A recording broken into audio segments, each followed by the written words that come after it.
ছবির মতো সুন্দর এক স্টেডিয়াম, রাতের আলোয় অদ্ভুত এক মায়ায় আবিষ্ট থাকে যেন পুরো আর প্রেমাদাসা। সেখানেই অনেকটা পথ দৌড়ে আসলেন তাওহিদ হৃদয়, অনেকটা শূন্যে ভেসে এক হাতে ধরলেন ক্যাচ, সাথে হাত তুলে উল্লাস করলেন। একটা $1 মিলিয়ন ক্যাচ।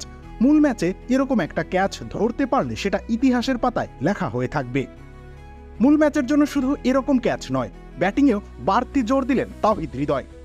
এই শ্রীলঙ্কার বুকেই তিনি স্টার বয়ের তকমা পেয়ে গেছেন। যদিও সাম্প্রতিক সময়ে ঘরোয়া ক্রিকেটে নানা ঘটনা ঘটিয়ে তিনি এখন বাংলাদেশ ক্রিকেটের ব্যাট বয়। ব্যাট বয়কে ব্যাট বাজে দিচ্ছেন ওয়ানিন্দু হাসারাঙ্গা। লেগ স্পিনে শ্রীলঙ্কার ভরসার প্রতীক। আধুনিক সাদা বলের ক্রিকেটে তাকে চাইলে সময়ের অন্যতম সেরা লেগ স্পিনারও বলা যায়। সেই হাসারাঙ্গার হাসি কেড়ে নিতে চান হৃদয়, সেজন্যই তার সঙ্গী হলো টিমবয় রমজান।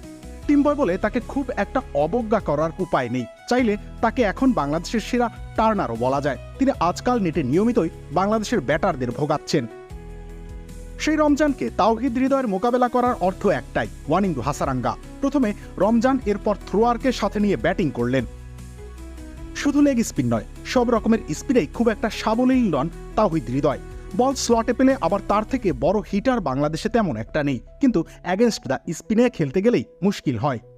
স্লগ করতে পারেন, কিন্তু সিঙ্গেল ডাবল নিয়ে ইনিংস বিল্ড আপ করতে গেলেই বিপদ হয়। হাসারাঙ্গা, মহেশ থিকসানা কিংবা দুনিত ওয়েলেলাগের বিপক্ষে এবার যাতে বিপদে পড়তে না হয়, সেজন্য হৃদয়ের এত আয়োজন।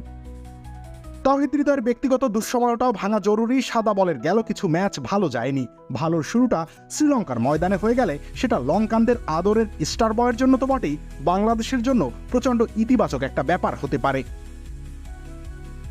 রবিউল ইসলাম রনি, খেলা ৭১।